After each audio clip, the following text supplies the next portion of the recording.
there's a rumor that I quit. That's what somebody said. You thought I stopped rapping, boy? Ha, I bumped your head.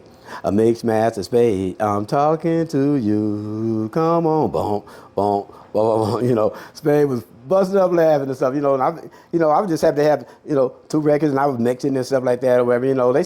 Be very careful who you talk to, because you'll never know who the informant is, who the cooperating witness may be, and you never know somebody who was a friend today may have been flipped the night before and become your enemy tomorrow.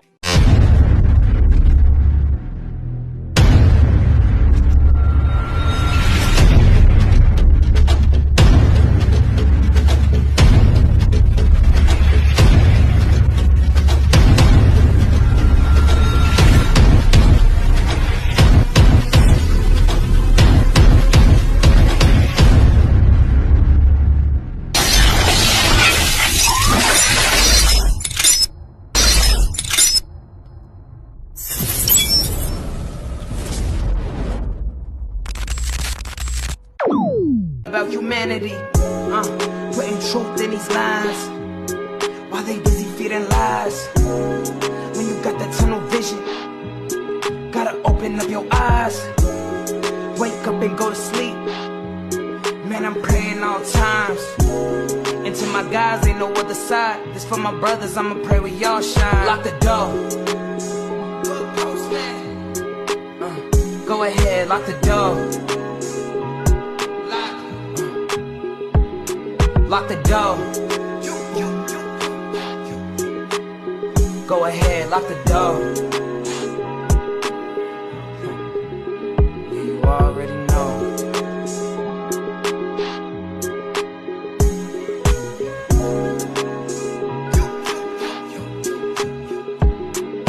Depending on the lessons, some people eat, some people learn. But the game is going to send you big. Professor Billy Mail, Hood Postman, back here with Mixed Master Ken. How you doing today? Oh man, you know, in my homegirl Rhonda Marie's voice, I'm just hanging out like wet clothes. You know what I'm saying? That's the first person who I heard say that. What's up, Rhonda? And I'm gonna add to that, trying to get dry, man. Yeah. Let's get into it, man. This song, I Bumped Your Head. Talk to me about it. What was going through your mind when you made it? Oh man, I bumped your head. Yeah.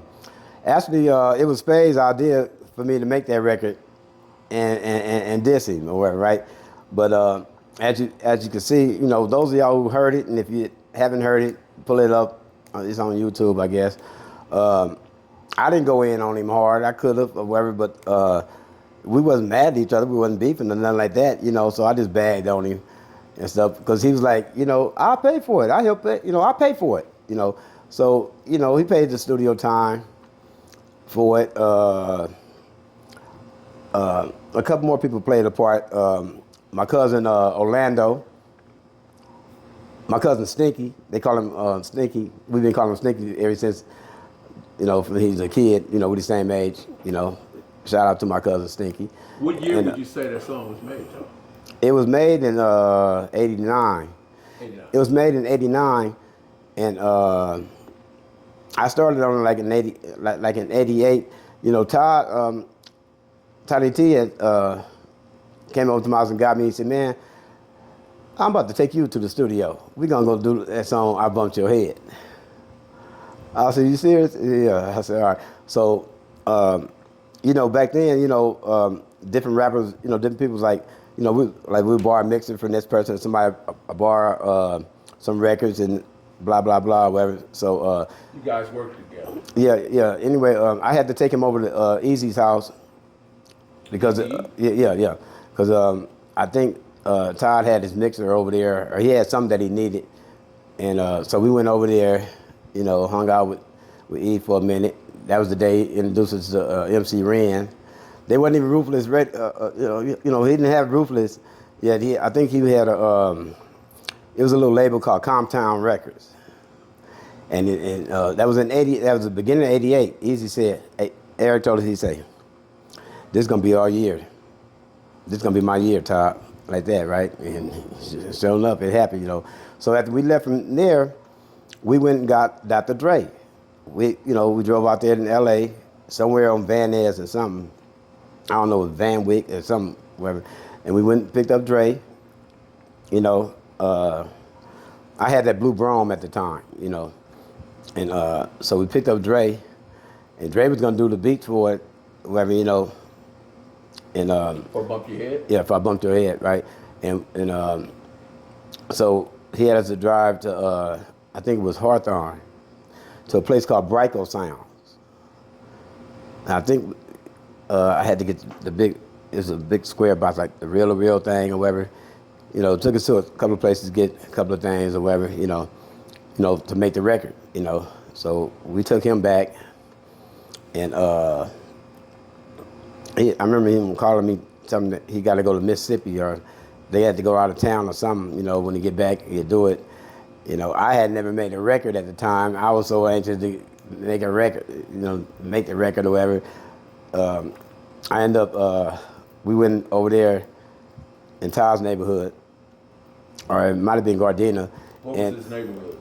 His neighborhood was Tragnook. Okay. Yeah, but this guy, I think he was MC8's producer, Terry Allen, DJ Slip. DJ Slip, you know, he made the beat right there in his garage. He made it like real quick, like, you know what I'm saying, you know, and So Dre didn't get a chance to touch it? no, Okay. no. I let him know that, you know, I was good, you know. So we did that, and Todd produced it, you know. So I just, you know, put something in there that made sense and sound funny and stuff, you know what I'm saying, you know. We had a whole lot of little records in there. Remember that song, Bertha Butt Boogie? Boom, boom, boom, boom, boom, boom, boom, boom, boom, you know, since I bumped your head, you know, boom, boom. And then we got Just Say No, when we say Mix, Master, Spade, and I'm ready to rock. Todd put in there, boom, boom, Mix, Master, Spade, you know, like that, right?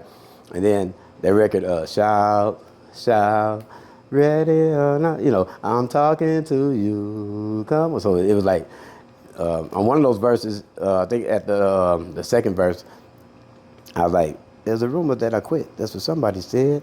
You thought I stopped rapping, boy? Ha, I bumped your head. A mixed master spade. I'm talking to you. Come on, boom, boom, boom, boom. You know, Spade was busting up laughing and stuff. You know, and I was just happy to have, you know, 2 records, and I was mixing and stuff like that or whatever. You know, they sold them in the little record shops, a couple of record stores. Man, they had ice cream trucks going through Compton selling our tapes and stuff. Why That's that real. name though? Bump your head. I bumped your head. What was that? What was your thought? What was the thought process to that? Because me and Spade, I think we was bagging on each other or something. And it's, you know, it's another word for saying like you're gonna psych somebody out or trick somebody. I said, all right, I'm gonna bump your head. That's like if I say, like April Fools or whatever, you know what I'm saying? You know, I bumped your head, you know, like that. So that's where that title came from and stuff or whatever, you know what I mean? But, you know, it was just like, you know, 3 verses and stuff. I wrote that in like 20 minutes, to be honest.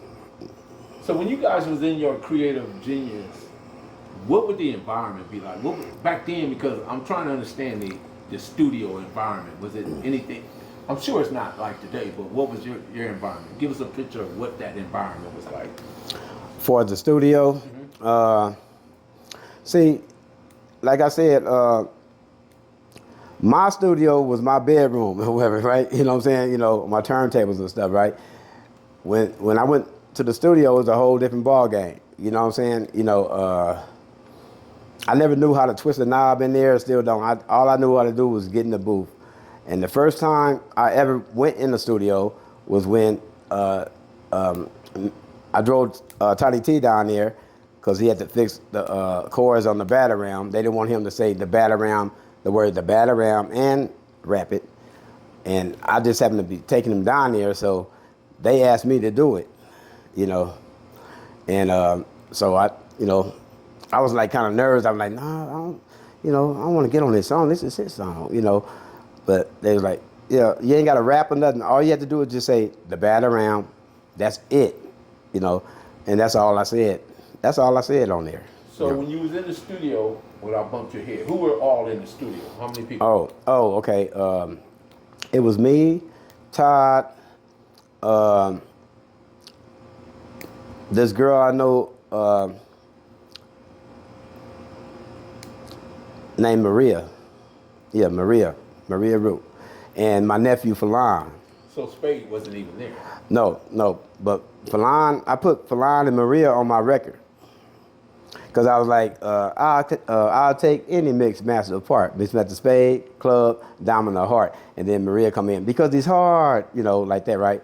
You know, and then, and I was like, and then, I said something. And then I said, no, who's the little short guy on my list? A mixed master Spade. Oh, you want to get this? And then Falon come in. He's a rhyme thief. You know, like that, right? And I go, man, that brother's a crook. You heard the genius is back? He stole my rhythm rap book. But there's a rumor that I quit. That's what somebody said. You thought I stopped rapping, boy? Ha, I bumped your head, you know. So when Spade first heard it, what was his reaction? He laughed, you know. He said, oh, that's funny. You know, he liked it. He liked it and stuff, you know. He knew, he knew it wasn't no hard feelings with it or whatever, you know what I'm saying, you know. It'd be times where I was over at his house and he'd remind me, he said, Ken, you know your appointment is at 2 o'clock in the morning, you know, because we always went to the studio like in the middle of the night. I always went in the middle of the night, you know, late night while everybody's sleeping, I'm working, you know. And I said, yeah, he said, you got the money, you know, to pay, right? You know, as far as the studio time, right? I'm like, I'm $90 short. You know, he gave me the $90 and stuff, whatever, you know. He basically paid for most of the studio time. I had money, though. You know, we both had money. But, you know, he just kept his word and stuff, or whatever, you know. So then my cousin Stinky, you know, I called him, and, you know, he came through, man. He came through for me and, you know, got me an outfit, and we took some pictures and this and that and this. And I was like, man, then I thought about it. I was like, you know, we ain't got to put no album cover on it because, you know, we're just making this record and stuff, you know, it's like a disc record or whatever, you know. So it's like, I wasn't trying to take that record far, you know, which I didn't, you know. And then, so I needed somebody, a label to go on or whatever, you know. I couldn't find nobody or whatever. And then Calvin Anderson, the one that owned VIP in Long Beach, Calvin listened to it. He said, man, he said, so why are you and Spade dissing each other or whatever, you know? I said, oh, we ain't dissing each other, just, you know, more like bagging on each other or whatever, you know. And he said, you sure you want to bring it out, though? I said, well, yeah, you know. So he's my executive producer, Calvin Anderson. Big shout out to Calvin Anderson, because he came through for me.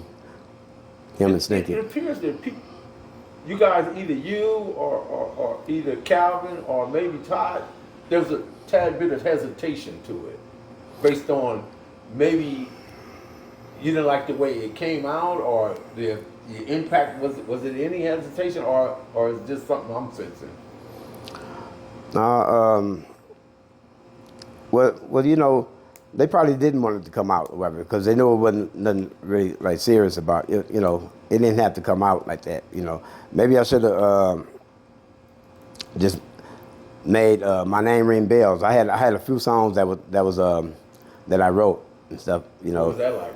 You know, My Name Ring Bells. That sounds catchy. I never did bring it out, and it's like every time I went to the studio to go make a song, I ended up making a different song or whatever. You know. Yeah, Show Me Love. I made that one like '99. That's like the last one I actually made back then. You know, I've been in the studio like last year, the year before that. I made like 4 songs. They tight too. Even when I'm talking to like gangsters from the Conrads and other people that part of the music, everybody seems to be critical of their own music. Is that a thing with you guys? Man. I mean, your own personal music, you be like, you know, you think about it a lot. Yeah, I think about it. That's just like when Baby Charles wrote that rap, you got to have cash to make it these days. You know, he didn't write that rap for Spade. He wrote that rap for me, right? Not that I asked him to, he was like, Ken, look, listen to this, you know, and I want you to rap this. And I liked it, you know, but I said, you rap it, you know. I put him on a tape and stuff, you know, but I didn't write it.